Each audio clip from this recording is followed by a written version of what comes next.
దాసపు కాడి కిందికి వచ్చాం. బాగా అర్థం చేసుకోవాలి.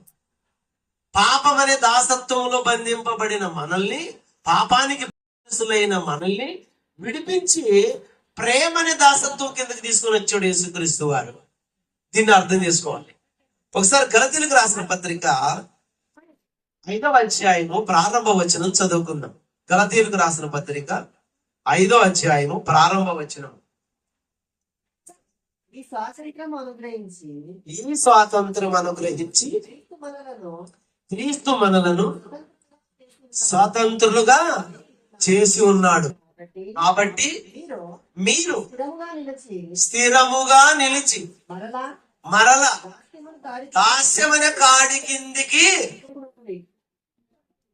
ఇరుక్కోకూడదా, చిక్కుకొనకూడదా?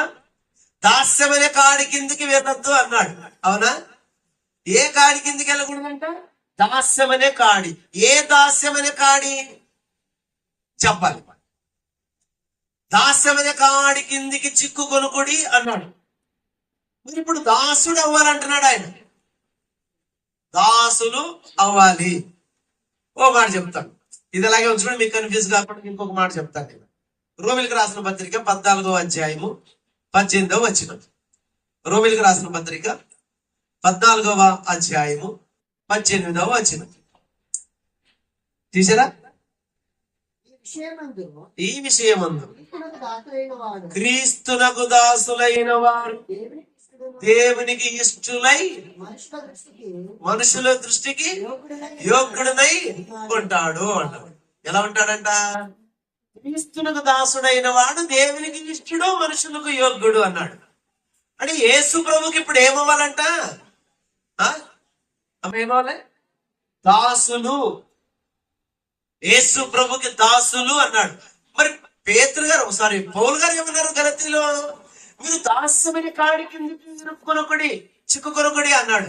అదే దాసత్వం పాపం అనే దాసత్వంలో నుండి విడుదల చేశాడు కనుక ఆ పాపం అనే దాసం కిందకి వెళ్ళకుండా మీరు క్రీస్తుకు లోబడి జీవించేవారుగా ఉండాలి అన్నాడు. దాని కిందైనా ఉన్న దాసత్వమే, దీని కిందైనా ఉన్న దాసత్వమే. నిజమా? ఏదైనా దాసత్వమే. కానీ పాపం అనే కాడి కింద దాసత్వం ఉన్నవాడు మరణిస్తే పాతాళం చేరుకుంటాడు.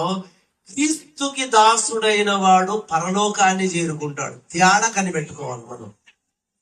ఆ దాసత్వంకి ఎందుకు వెళ్ళొద్దు అన్నాడంటే, ఆ దాసత్వం నుండే నేను విడిపించాను రా, అపవాది చేతిలో నుండి మిమ్మల్ని విడిపించాను, ఇప్పుడు మీరు నాకు దాసులై ఉండండి అన్నాడు. నాకు దాసులు